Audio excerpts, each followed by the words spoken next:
Hello, welcome to Del Mar College Facebook Live today with the Kinesiology and Education Department. I'm Dr. Judy Phillips, Department Chair for the Kinesiology and Education Department. Today we're going to be talking to you about our AA Associate of Arts degree in Kinesiology, our Level 1 Certificate in Personal Training, and our intramural program. Let me share my screen so you can look at, most people think that kinesiology, all I'm going to be able to do is teach or maybe do personal training.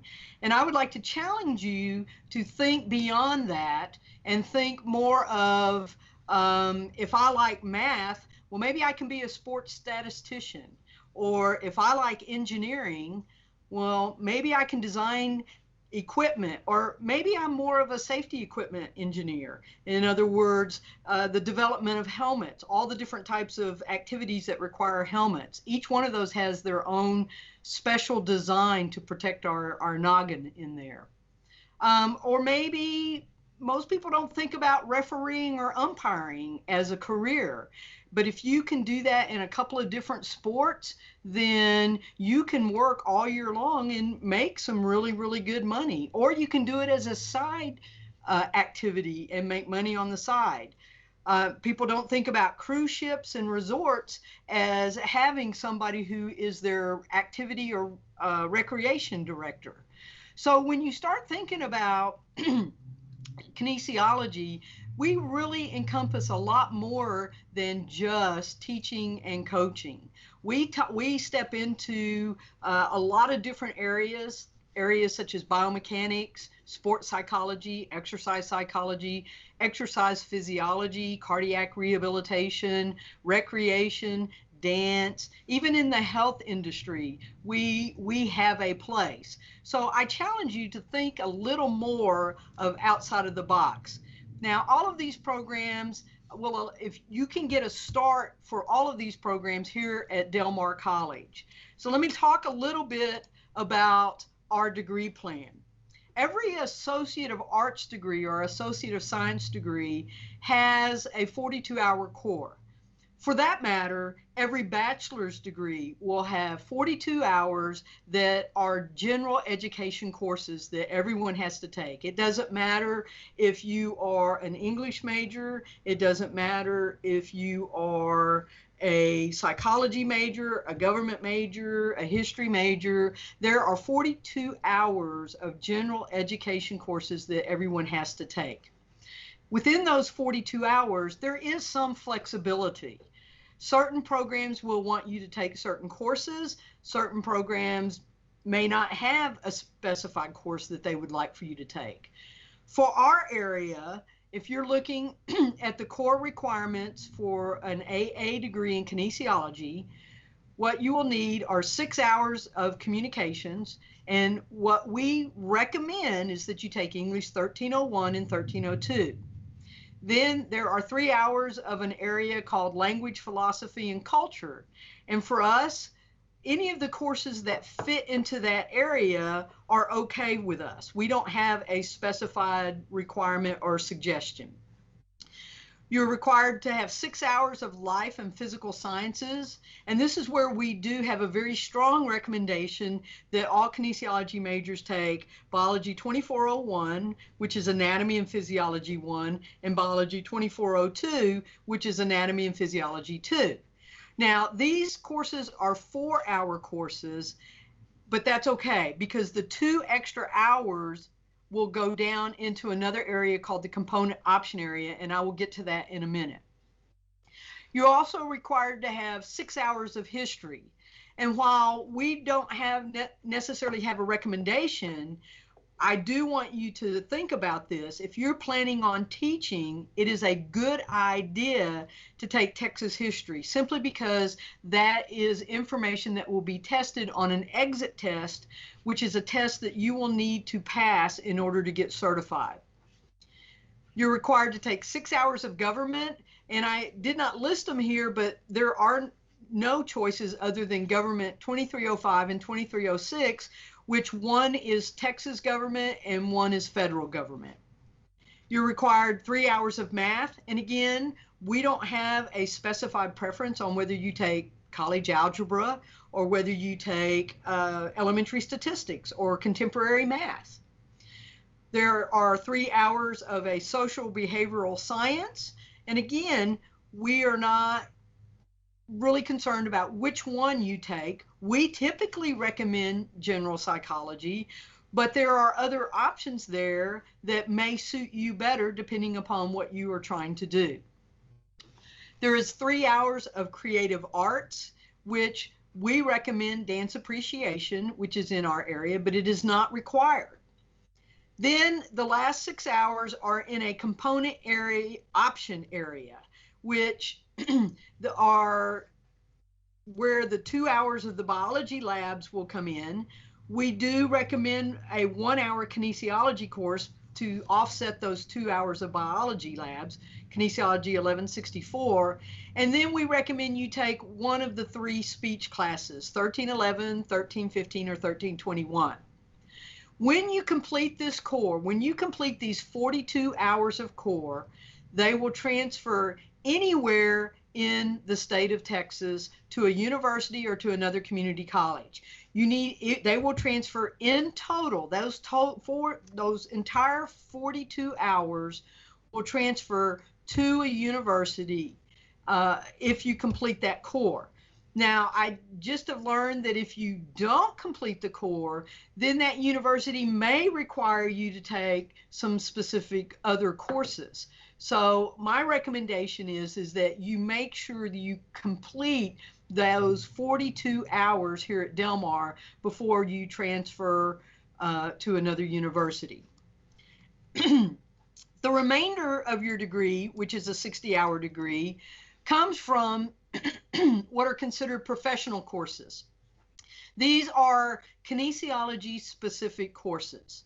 And these have 3 required lecture courses, Kinesiology 1301, Foundations of Kinesiology, 1306, First Aid, and 1338, Concepts of Physical Fitness.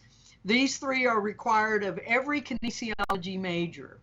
Foundations is just kind of a general overview of the profession. First aid is simply that. It's just for a first aid class that you can, if you elect, become certified in basic life support and CPR and AED. And then 1338 Concepts of Physical Fitness is a theory class dealing with physical fitness. And Mr. Power will speak on these 2 classes again because they are required in our personal training certificate. We then require 3 1-hour activity courses. Kinesiology 1125 is recreational activities. Kinesiology 1120 is volleyball, basketball, and Kinesiology 1115 is social dance. Then the last 6 hours are electives. You would choose 2 of the courses that are listed, and those choices really would depend upon what it is you are wanting to do.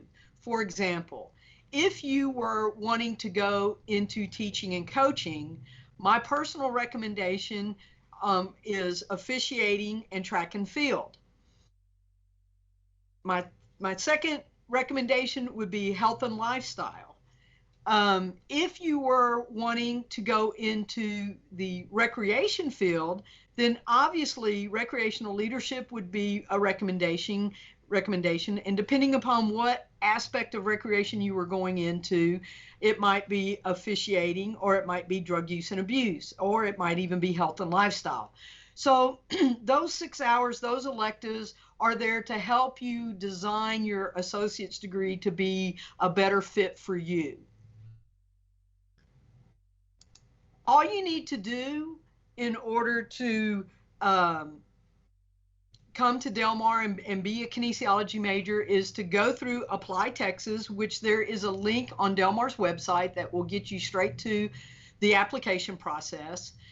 You need to send in your official high school transcript or GED, or if you have any college transcripts, those need to be sent to the registrar's office, and they need to be official.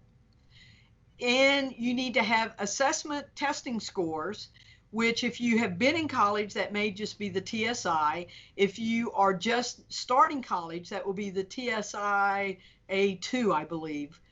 But those assessment scores are required for an AA degree. You will need to have proof of a meningitis vaccination. And I know that Del Mar, during the registration process, does every now and then provide those vaccinations. So if you don't have one, you could get one here. And then you need to have proof of residency from Texas residency. Then once you have all of your paperwork in, if you are a new student, obviously you will have less than 24 hours, then you must see an advisor within the kinesiology department.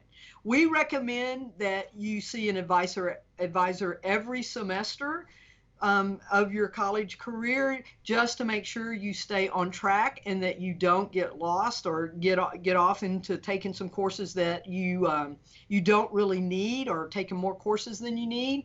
So we strongly recommend that you see an advisor. If you have less than 24 hours, you have to see an advisor.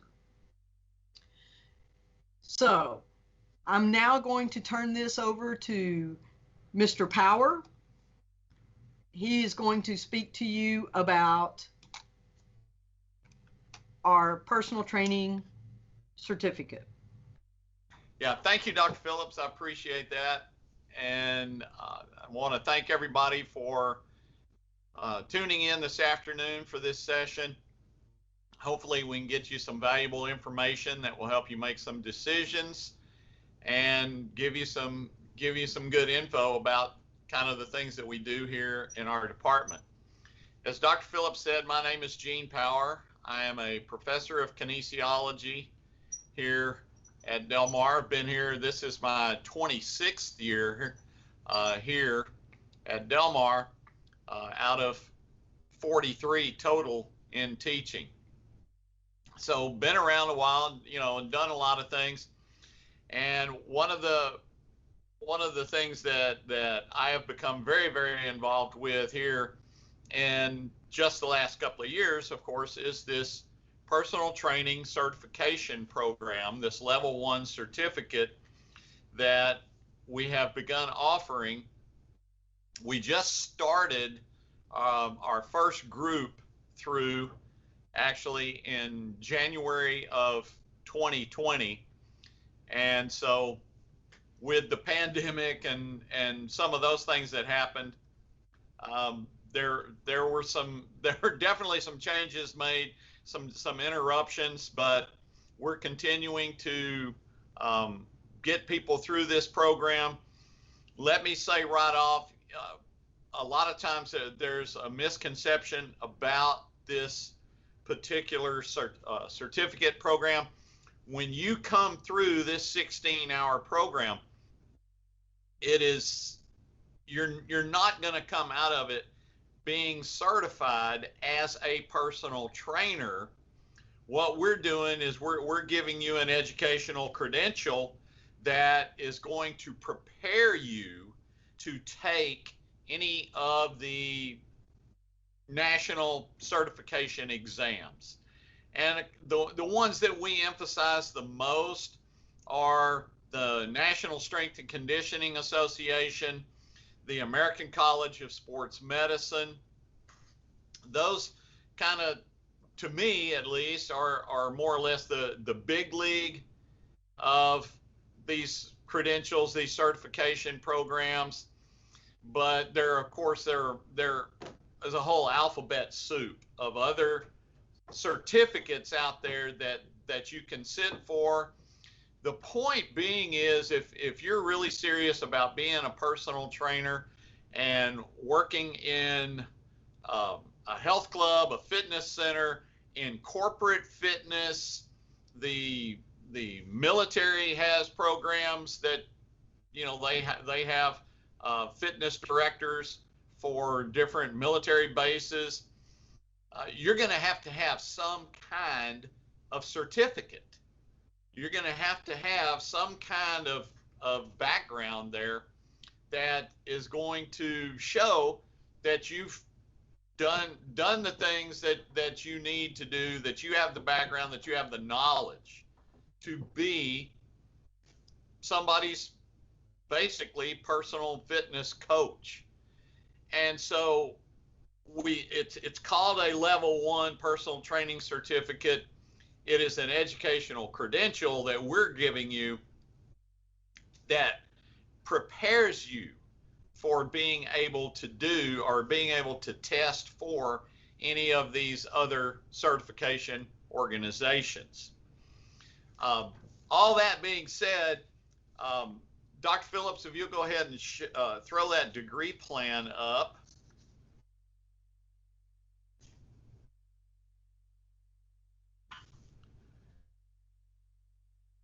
So I just want to take a couple of minutes to give you a little bit of a glimpse into what is required in this level 1 certificate program. It is a 16-hour program that, as you can see here on your screen, it's divided into 3 8-week sessions. In session 1, you're more or less getting the science base, the underlying knowledge that is going to be necessary for you to be a good strength coach, personal trainer. There's all kinds of different titles out there now. A lot of the sports teams are using some different terms there. But these first 2 classes, the FITT 2313 exercise science, that's exactly what it sounds like there. We're giving you an overview, and please be clear, it's an overview. We're barely scratching the surface on some of these topics. But in that exercise science class, you're going to be getting anatomy, you're going to be getting physiology, you'll get some biomechanics, some development of motor skills. So it goes into a lot of different areas there, kind of giving you just some basic background on how the human body moves and all of the different components that are involved in how the body moves.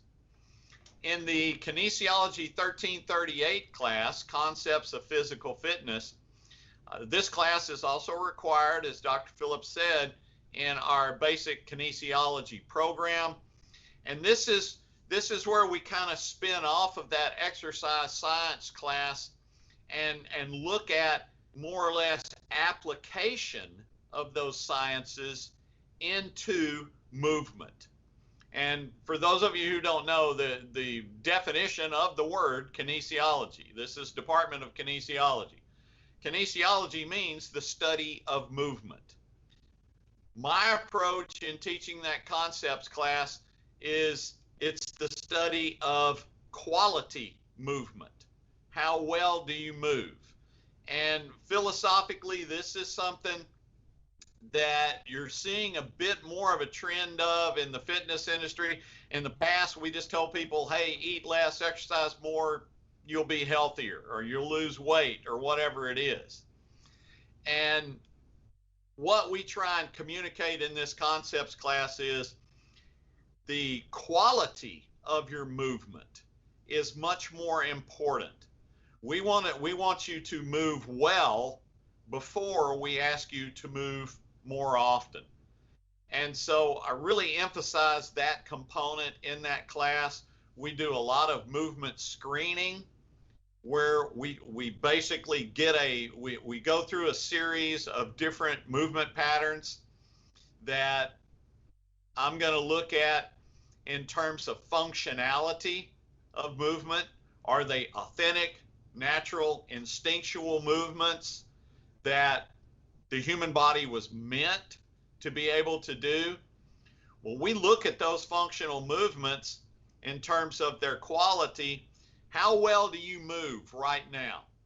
We're essentially getting a snapshot of your movement capabilities right now, not necessarily your capacities.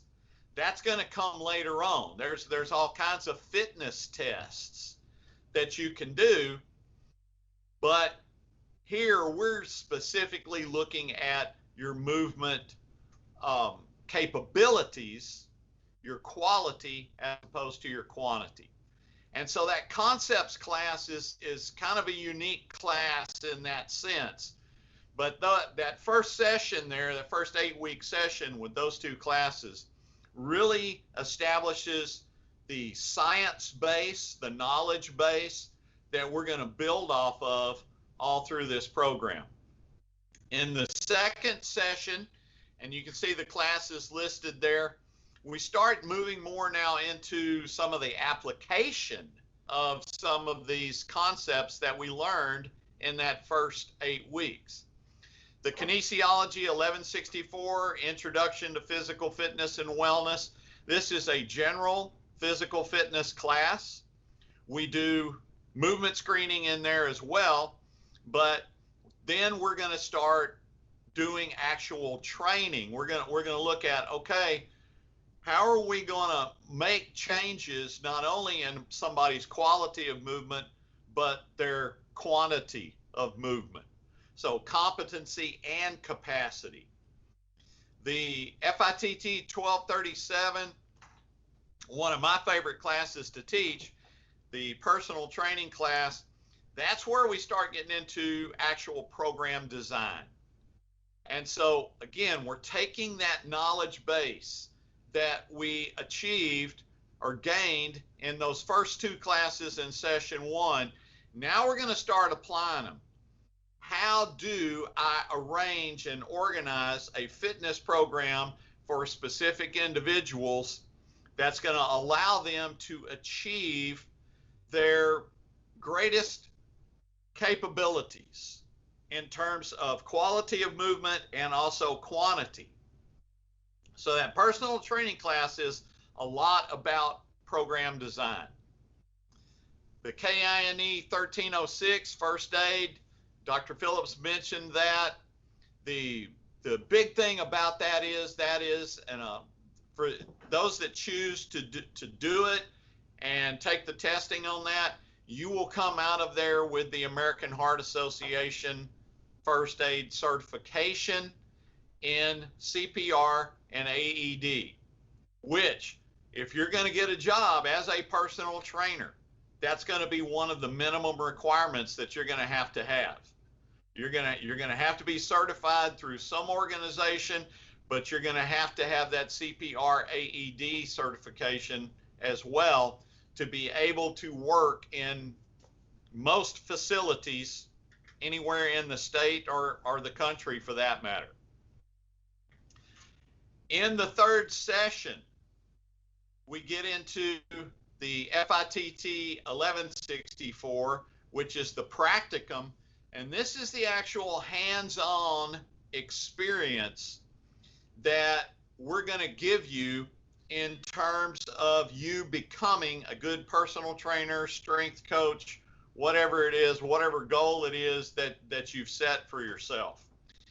And so this is a 112-hour program, essentially, or class that you're going to have completed for us to give you that academic credential or that educational credential at the end of this 16-week program.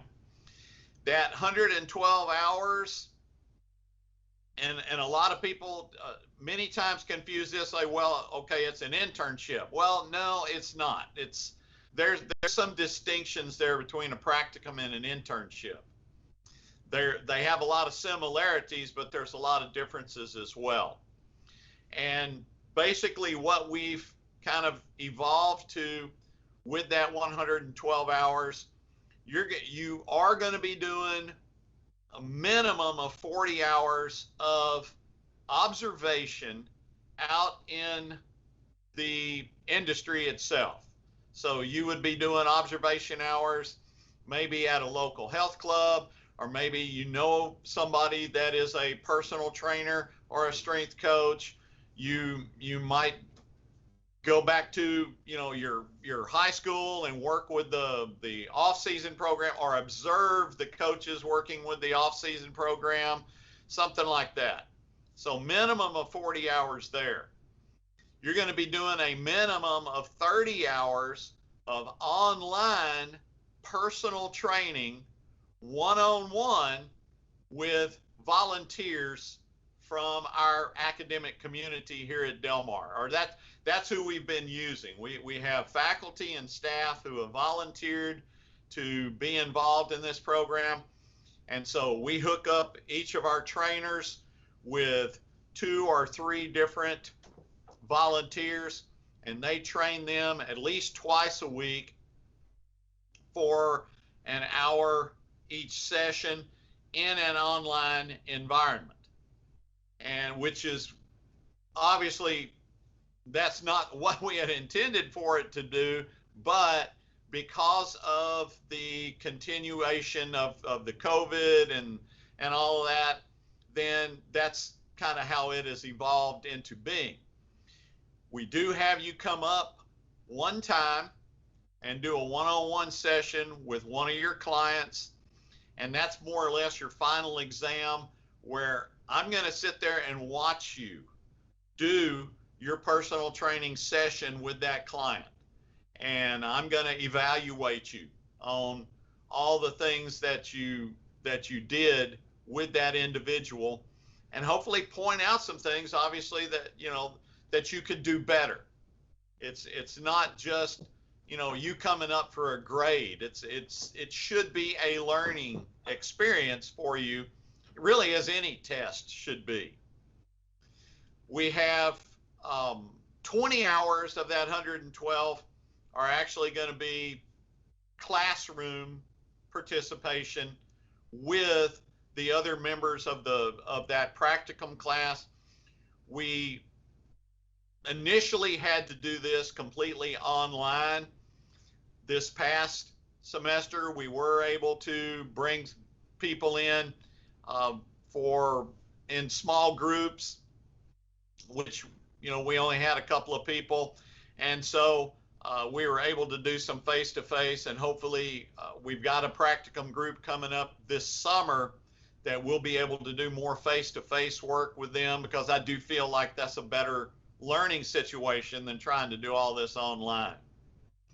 You're also going to have a 15-hour minimum requirement of working for Coach Christie in the intramural program. And so you will do some virtual personal training with groups of students through intramurals. You will have to do some video presentations over topics that you can pick from. Maybe you want to do a presentation on nutrition. Maybe you want to do a presentation on high intensity interval training. Then you have those options. But so there's a 15-hour minimum of participation in that. And so there's a lot of different ways to accumulate that 112 hours. It's not us dropping you off at some gym and saying, okay, call us when you get your 112 hours and come back. That's not how it works.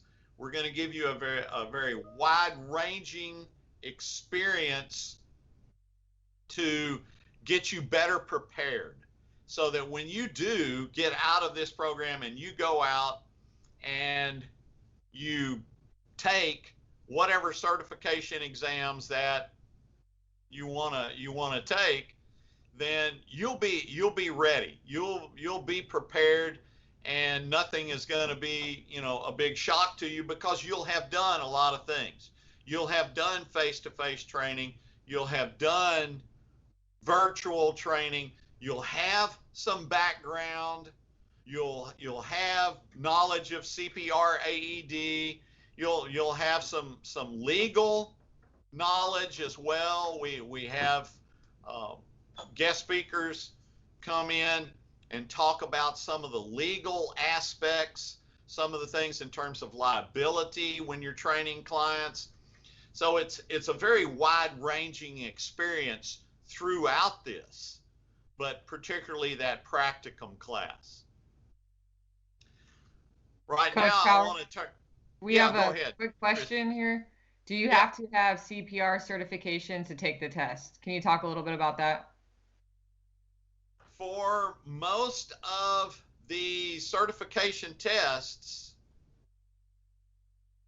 you do not have to have the CPR AED to take the actual test, but it is going to be a job requirement for most people. Now, NSCA,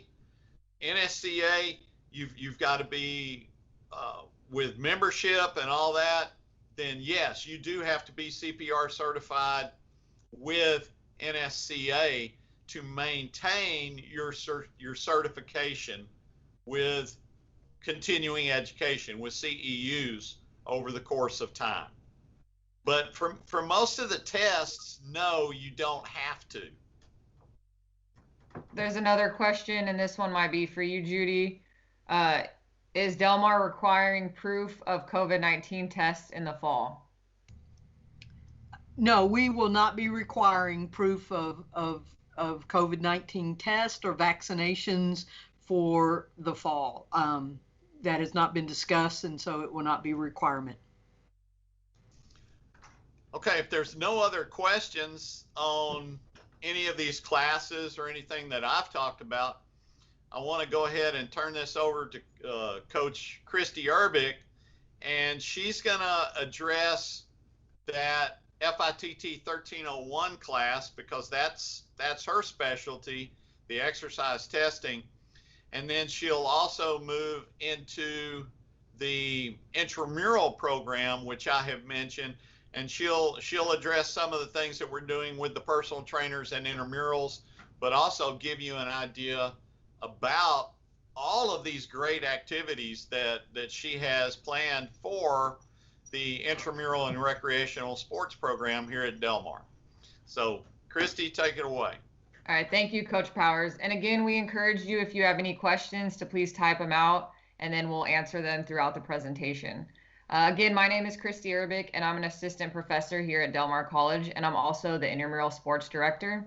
I currently teach the KINE 1164 Intro to Physical Fitness, the volleyball basketball class, drug use and abuse, and like Coach Powers mentioned, the FIT 1301 fitness and exercise testing. So just quickly, that class is focused on techniques for conducting physical fitness assessments, such as cardiorespiratory fitness. We do the YMCA step test, the Rockport test, the 1.5 mile run test, and a couple other cardiovascular tests. We also test for muscular strength and endurance assessments, such as the 1 rep max and the curl up test. We do flexibility, like Coach Power mentioned, the FMS screening, the sit and reach. Those are just some examples. We do body comp assessments like BMI, waist to hip ratio, and body fat testing.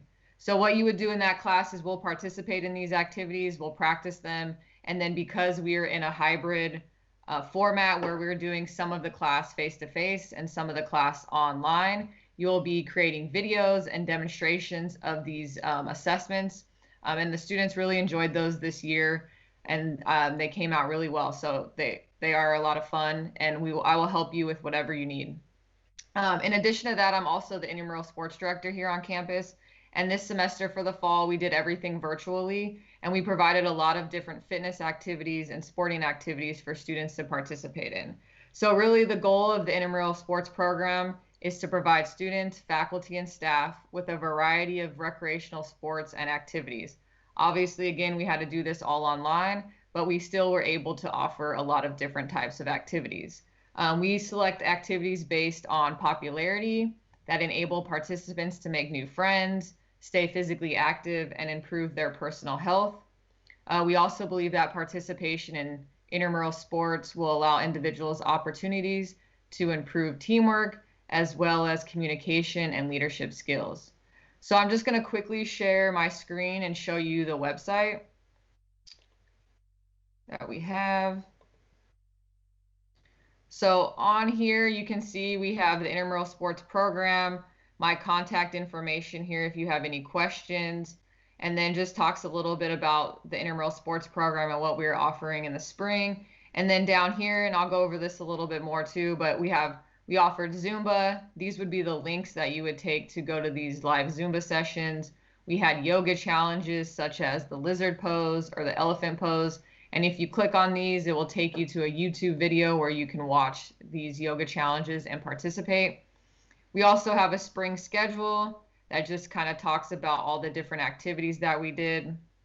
And then we have health and nutrition videos. And these are some of the things that Coach Powers was talking about that you will do in your practicum class. So we had a student develop these videos on protein, fat, and carbs, and then 5 mainstream diets. And so you can click on these on the website and go to those videos and watch them. And then we also are using a new platform called IM Leagues, which I will show you later. And that has more information on how to register for the activities and information for how to participate. So if you guys, when you have a chance, you can just check this website out. It's pretty easy to navigate. Oh, sorry. Okay, so I'm back here. Okay, good. And then real quickly, let me switch here just to kind of talk again about what kind of activities we offered. So we're open in the fall and spring semesters. And again, we're virtually, and as we transition back to being more on campus, I'll make sure that you guys get information about when we're able to open up and so forth. But like I mentioned earlier, we offered a lot of fitness and sport activities. So again, we had live stream Zumba for students and faculty members. We provided yoga videos and yoga pose challenges on YouTube. We also, again, Coach Powers mentioned this earlier, but we had virtual workouts on Teams with the personal training students. So the students would come, they would develop a workout that was 30 to 60 minutes long. And then we would have students and myself get on the Teams platform, and then they would do the workout. We would do it with them, and then I would provide them feedback for how the workout went and so forth. And it went over really well. The students in the program really enjoyed it. They got to, experience having different clients and using a virtual platform, which can be challenging in itself. So it's a really good learning experience. We also did other things like a mile and a steps challenge. And then we had some other competitions like a burpee contest. How many burpees can you do in a minute? A push-up contest. How many push-ups can you do? And then we included bench press, deadlift, and then a virtual 5K. So we try to create events that you could do from home, that you didn't have to go to a gym or anything like that. And they were pretty fun. And I know Coach Powers recommends that in his classes. So I had a lot of students participate in these. And then kind of some of the sporting activities that we offered. We did a free throw tournament. We had a virtual 3-point contest, a virtual free throw contest, and then we did some Madden and NBA 2K, and then also a virtual volleyball passing competition.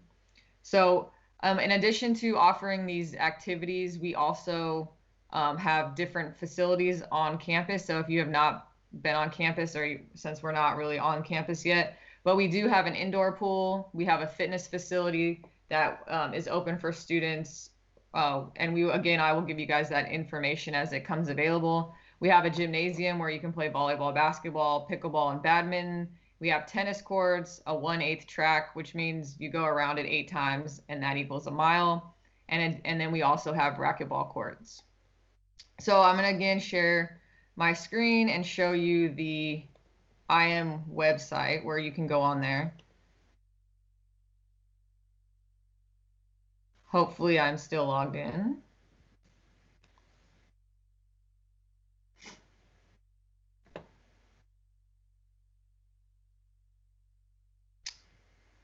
Okay, so on this website, what you'll do is you'll create an account. It's simple and it's free. You just create an account, and then on here you'll go and you'll see all the different activities we offered.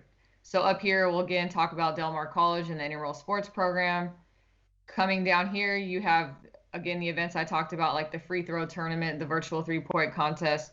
So what you'll do is you'll click on that. Let's say you wanted to join the virtual 3-point contest. You'll click on there. It will give you the league description, so how you participate, what you need, the different divisions, different things like that. And then down here, it'll say how you submit your video and your information. And then you can also see the different people that also participated in the event. So one more time, I'm going to share my screen, and this is going to show you again what the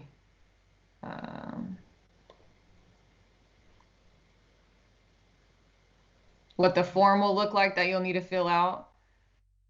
So this is through your web DMC. You guys all have a free Office 365 when you're registered at Del Mar. And so what you'll do is you'll go on here, and again, it will tell you the directions, and then you'll put your information, your first and last name, what division you selected. You'll upload your video of you shooting your threes, and then you'll tell me how many three-pointers you made in 90 seconds. You'll submit it. It will send you a receipt so that you know that you responded, and then I will post your information and share that on the IM League website. So again, if you have any questions, please feel free to type those out. Is there anything that anyone would like to add?